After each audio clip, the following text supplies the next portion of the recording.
മന്ത്രി ബിന്ദു കൃഷ്ണയുടെ മകന്റെ വാഹനം ഇടിച്ചൊരു പെൺകുട്ടി അപകടത്തിൽപ്പെട്ട വാർത്ത നിങ്ങളുടെ ഓർമ്മയിലുണ്ടാകും. ആ പെൺകുട്ടിയുടെ ഇപ്പോഴത്തെ അവസ്ഥ എന്ന് പറയുന്നത് വളരെ ദയനീയമാണ്. ഈ പറയുന്ന സർക്കാർ സംവിധാനങ്ങളൊന്നും ആ കുട്ടിയെ തിരിഞ്ഞു നോക്കിയിട്ടില്ല എന്നാണ് അറിയാൻ കഴിയുന്നത്. കഴിഞ്ഞ 4 മാസമായി ആ പെൺകുട്ടി കിടപ്പിലാണ്. ശാരീരികവും മാനസികവുമായി തളർന്നു നിൽക്കുകയാണ്. ഏതായാലും ഹോക്കി താരമായ പെൺകുട്ടിയുടെ ഭാവി തുലാസിലാണ്. കൊല്ലം രാമൻകുളങ്ങര സ്വദേശിനി ധനലക്ഷ്മിയെ മന്ത്രി ബിന്ദു കൃഷ്ണ സംരക്ഷിക്കാൻ തയ്യാറാകണമെന്നാണ് ഇപ്പോൾ കുടുംബം ആവശ്യപ്പെടുന്നത്. നമുക്ക് നോക്കാം മന്ത്രിക്ക് ഒരല്പമെങ്കിലും ദയവുണ്ടാകുമോ എന്ന്.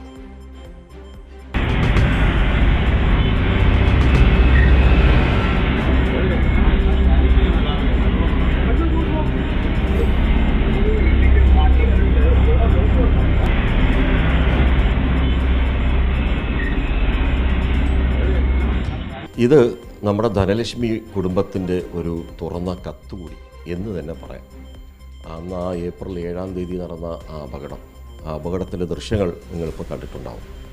ആ ദൃശ്യങ്ങൾക്ക് ശേഷമുള്ള കഥ അത് പലർക്കും അറിയില്ല. ധനലക്ഷ്മിയുടെ ഇപ്പോഴത്തെ അവസ്ഥ അതുകൂടി എല്ലാവരും അറിയണം.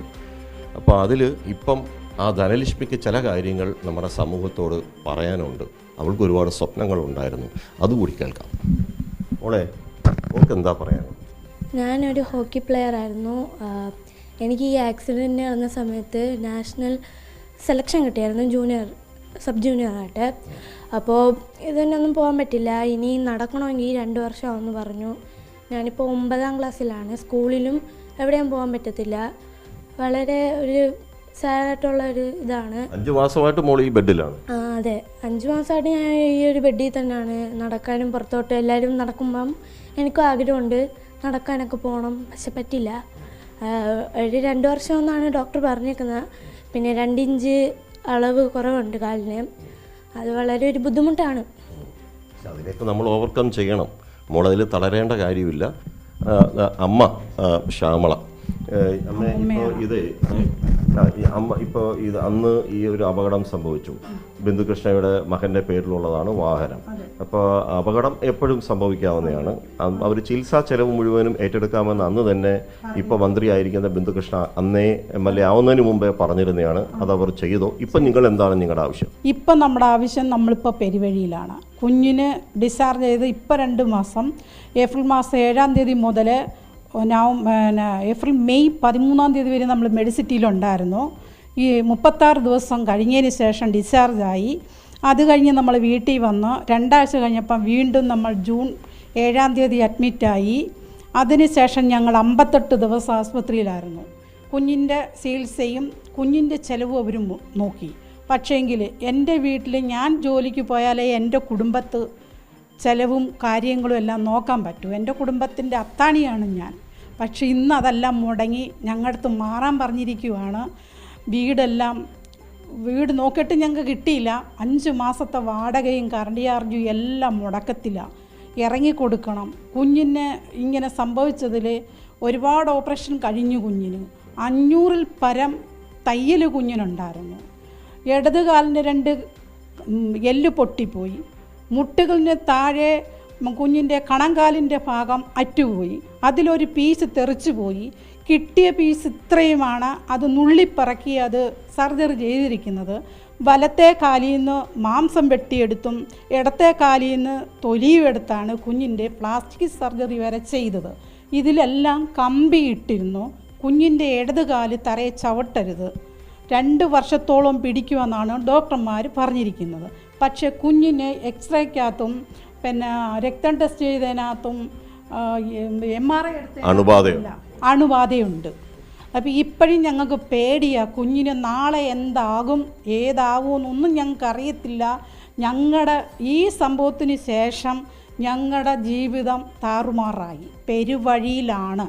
ഇത് ഞങ്ങളുടെ ഒരു കത്തായിട്ട് തന്നെ സ്വീകരിക്കണമെന്നാണ് ഞാൻ അപേക്ഷിക്കുന്നത്. മന്ത്രി ബിന്ദുകൃഷ്ണയോടുള്ള നിങ്ങളുടെ അഭ്യർത്ഥന. അതെ, വീണ്ടും തുടർന്നും ആ ഒരു സന്മനസ് കാണിച്ച് മോളുടെ ഭാവി നന്നാക്കണമെന്നുള്ളതാണ്. നാളെ എന്താവും എന്നൊന്നും അറിയത്തില്ല. കായിക താരമായിരുന്ന എൻ്റെ കുഞ്ഞിൻ്റെ ജീവിതം, അതിൻ്റെ ഭാവി പോയി. അതിന് പഠിക്കാൻ പറ്റുന്നില്ല. യാതൊരുവിധ സഹായങ്ങളും ഞങ്ങൾക്ക് കിട്ടുന്നില്ല. പുറത്ത് കേൾവി 10 ലക്ഷം രൂപ തന്നെന്നാണ് അത് ജനങ്ങൾ വിശ്വസിച്ചിരിക്കുക. പക്ഷെ ഞങ്ങൾക്ക് 10 രൂപ പോലും കിട്ടിയിട്ടില്ല. ഞാനിപ്പോൾ 10 ലക്ഷം രൂപ ചോദിച്ചു, കാരണം അത്രത്തോളം ഞങ്ങൾ ആപ്പിൽ നിന്ന് കാശെടുത്താണ് ഈ 3.5 മാസവും ആശുപത്രിയിൽ നിന്ന് ഞങ്ങൾ ചിലവാക്കിയത്. അതിനും മേലിലാണ് ചിലവായിരിക്കുന്നത്. പക്ഷെ നമുക്കൊരു പരാതിയോ പരിഭവമോ ഒരു പ്രശ്നങ്ങളും ഇല്ല. ഇതിനൊരു പരിഹാരം കണ്ടെത്തണമെന്ന് മനുഷ്യത്വപരമായ പരിഹാരം വേണം. ഇതാണ് ഈ ഇപ്പോൾ നമ്മുടെ മോള് ധനലക്ഷ്മി പറഞ്ഞത് നിങ്ങൾ കേട്ട് കാണും. അവളുടെ ആ സ്വപ്നങ്ങൾ അതാ ചിറകു വിരിച്ചു തുടങ്ങിയപ്പോഴാണ് ഇങ്ങനെ ഒരു അത്യാഹിതം സംഭവിച്ചത്. ഇനി എന്ന് കളത്തിലിറങ്ങാൻ പറ്റും, ഹോക്കി സ്റ്റിക്ക് പിടിക്കാൻ പറ്റും, ഈ രാജ്യത്തിന് വേണ്ടി കേരളത്തിന് വേണ്ടി ഒരു താരമായി എന്നിനി ആ ഗോൾ ഉൾപ്പെടെ നേടാൻ കഴിയുമെന്നുള്ളത് ഇപ്പോഴും നമുക്ക് ഉറപ്പില്ല. ഒരു മിനിമം 2 വർഷമെങ്കിലും കഴിയണം ഒന്ന് പുറത്ത് കാല് കുത്താൻ. അതേസമയം തന്നെയാണ് സാമ്പത്തികമായ ഈ കുടുംബത്തിൻ്റെ പ്രശ്നങ്ങൾ. ഇപ്പോൾ മന്ത്രി ബിന്ദുകൃഷ്ണ അവരിപ്പോൾ ഈ ശരിയാണ് മന്ത്രി കൂടിയാണ്. അവർ ഗവൺമെൻറ് തലപ്പത്തുള്ള വനിതാ ശിശുക്ഷേമ അതിൻ്റെ മന്ത്രി കൂടിയാണ്. സ്വാഭാവികമായും ഒരമ്മയുടെയും ഈ കുഞ്ഞിൻ്റെയും അവരുടെ ഒരു അഭ്യർത്ഥന കേൾക്കുമെന്നാണ് നമ്മളും വിശ്വസിക്കുന്നത്. ക്യാമറമാൻ രാഹുൽ ചന്ദ്രനൊപ്പം രാജ്കുമാർ. ആ കുടുംബത്തിന്റെ അഭ്യർത്ഥന തന്നെയാണ് മന്ത്രിയുടെ മുൻപിലേക്ക് നമുക്ക് വെക്കാനുള്ളത്. ആ കുടുംബത്തെ അവരുടെ പ്രശ്നങ്ങളൊന്ന് പരിഹരിക്കാൻ ഇടപെടുക എന്നാണ് മന്ത്രി ബിന്ദുകൃഷ്ണയോട് നമുക്ക് അഭ്യർത്ഥിക്കാനുള്ളത്. ഇത് കുത്തിത്തിരിപ്പോ അല്ലെങ്കിൽ താങ്കളെ ബ്ലെയിം ചെയ്യാനുള്ളതൊന്നുമല്ല. ആ കുടുംബത്തിന്റെ വേദന കണ്ടിട്ട് നമ്മൾ തയ്യാറാക്കിയ ഒരു വാർത്ത കൂടിയാണ്. നമ്മുടെ നാടിന്റെ അഭിമാനമാകേണ്ട, ഹോക്കി താരമാകേണ്ട ഒരു പെൺകുട്ടിയാണ് ഇപ്പോൾ ഈ ദുരിതക്കിടക്കയിൽ കിടക്കുന്നത്. താങ്കളുടെ മകൻ ഓടിച്ച വാഹനമിടിച്ചാണല്ലോ അപകടം സംഭവിച്ചത്. അപ്പോൾ വേണ്ട ഇടപെടലുകൾ നടത്തുമെന്ന് പ്രതീക്ഷിക്കുന്നു. മനുഷ്യത്വപരമായ ഇടപെടൽ കേരളം പ്രതീക്ഷിക്കുന്നുണ്ട് ഈ വിഷയത്തിൽ മന്ത്രി ബിന്ദുകൃഷ്ണയിൽ നിന്ന്.